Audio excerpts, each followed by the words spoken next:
મંગલમૂર્તિ મહાપ્રભુ શ્રી સહજાનંદ સુખરૂપ ભક્તિ ધર્મ સુત શ્રી હરિ સમરું સદાયનુપ.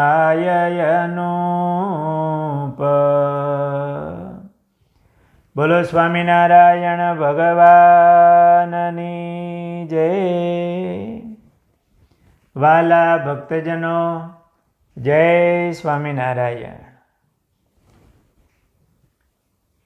શ્રીજી મહારાજ અને મૂળજી બ્રહ્મચારી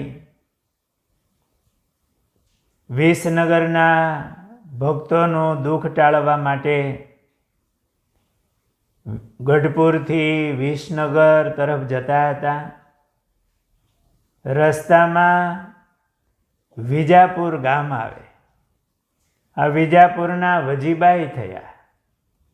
વજીબાઈને સંતોની પાસે વાતો સાંભળીને નિશ્ચય થયેલો મહારાજના દર્શન નહીં કરેલા. મૂળજી બ્રહ્મચારી સાથે સાધુ વેશે મહારાજ વિજાપુર પધાર્યા.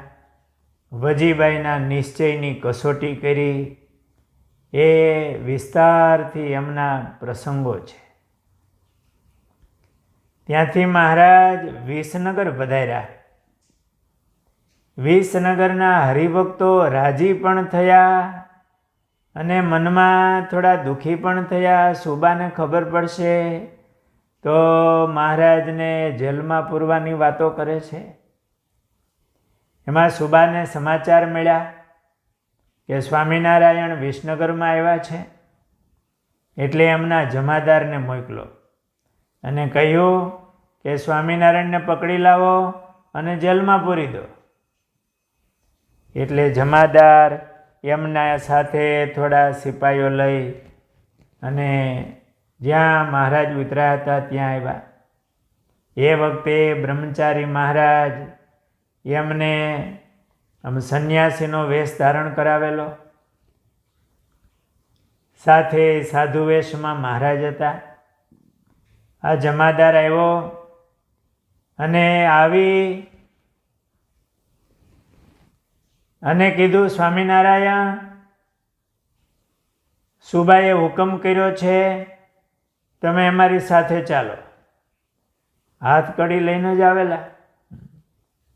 મહારાજે એ વખતે મૂળજી બ્રહ્મચારીને કીધું, હાથમાં એક હોટી આપેલી અને મહારાજે કહી રાખેલું કે આવે એટલે અમે ઈશારો કરીએ તો તમારે આમ સામે જરાક સોટી આમ દેખાડશો એટલે એને સમાધિ થઈ જશે.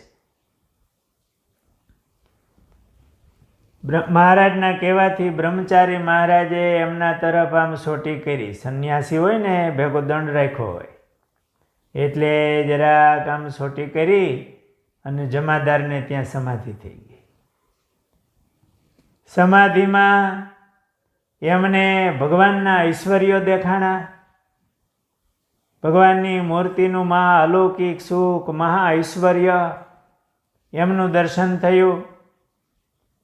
થોડી વારે મૂળજી બ્રહ્મચારી મહારાજને મહારાજે કીધું એટલે આમ સોટીનો ઈશારો કર્યો અને સમાધિમાંથી જાગ્યા. જાગીને મૂળજી બ્રહ્મચારીને ભગવાનમાંની હાથ જોડી ચરણમાં પડ્યા.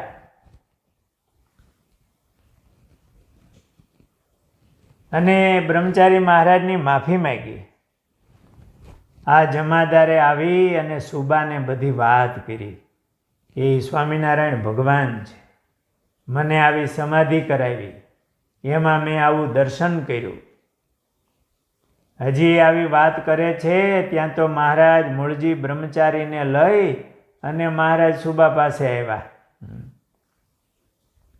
સુબાએ બ્રહ્મચારી મહારાજનો સંન્યાસી જેવો વેશ જોઈ અને આસન આપ્યું. મહારાજને એમના ભેગા આવેલા સેવક જાણ્યા અને એમને મહારાજને પણ આસન આપ્યું, બેઠા. શ્રી મહારાજે એ વખતે સુબાને થોડોક ધર્મ ઉપદેશ આપ્યો કે તમે રાજા છો અને જે ભગવાનનું ભજન કરે એને તમે દંડ દો છો. પાપના ફળ બધા ભોગવવા પડશે, જમપુરીમાં માર ખાવા પડશે. જમપુરીની વાત આવી ને એટલે સુબાને ગમ્યું નહીં. એમણે કીધું એ જમપુરીમાં માનતો નથી, એ ખાલી ડરાવવાની વાતો છે. મહારાજે એ વખતે બ્રહ્મચારી મહારાજની સામે જોયું.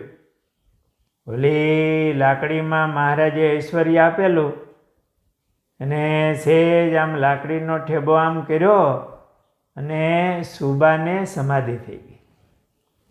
સમાધિમાં અક્ષરધામ નહીં પણ સમાધિમાં જમપુરી દેખાણી અને યમના દૂતોના એ વિકરાળ રૂપ અને યમના દૂતો એ સુબાને મારવા માંડ્યા.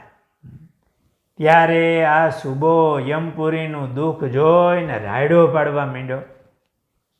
બચાવો બચાવો અને રાયડો આમ માંડો પાડવા. થોડી વારે મહારાજે બ્રહ્મચારી સામે નજર કરી. બ્રહ્મચારી મહારાજે છડીનો ઈશારો કર્યો અને સમાધિમાંથી જાગ્યો. એકદમ પરસેવો વળી ગયેલો અને સુબાએ બે હાથ જોડ્યા, આંખમાંથી આંસુ હેલા જાય કે મારા ગુના માફ કરો, મેં આ પાપ કર્યા, મારે આ દુઃખ ભોગવવા પડશે.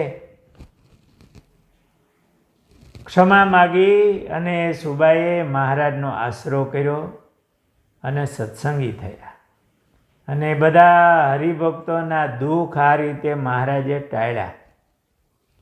આ રીતે મહારાજ મૂળજી બ્રહ્મચારી દ્વારા ઐશ્વર્યો બતાવતા અને મહારાજની સાથે બ્રહ્મચારી મહારાજ હોય. ક્યારેક મહારાજ સેવક થઈ જાય અને બ્રહ્મચારી મહારાજને એવું ઐશ્વર્ય આપે અને બ્રહ્મચારી મહારાજ મહારાજની ઓળખાણ કરાવે. આ રીતે વિસનગરમાં ભક્તોનું દુઃખ ટાળ્યું. મહારાજ ત્યાંથી બ્રહ્મચારી મહારાજ સાથે ચાલતા વઢવાણ આવ્યા.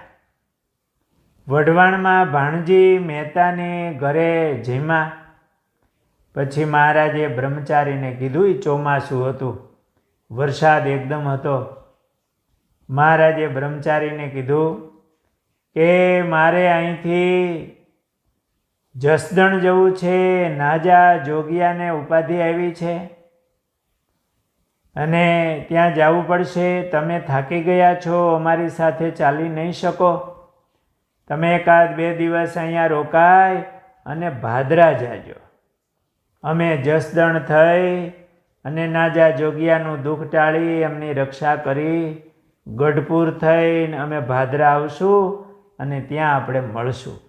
આવી મહારાજે બ્રહ્મચારી મહારાજને આજ્ઞા કરી અને બ્રહ્મચારી મહારાજ ત્યાંથી ભાદરા ગયા ને મહારાજ એ જસદણ ભોંયરા થઈ ગઢપુર થઈને મહારાજ ભાદરા પધાર્યા.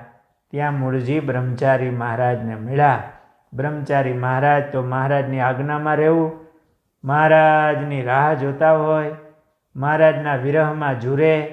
મહારાજ ભાદરા પધાર્યા, દર્શન કરી અને મૂળજી બ્રહ્મચારી મહારાજને શાંતિ થઈ. આવા બ્રહ્મચારી મહારાજ અખંડ મહારાજની સેવામાં રહેતા અને મહારાજમાં પ્રીતિવાળા હતા. આગળના પ્રસંગો આવતીકાલે લેશું. બોલો સ્વામિનારાયણ ભગવાનની જય.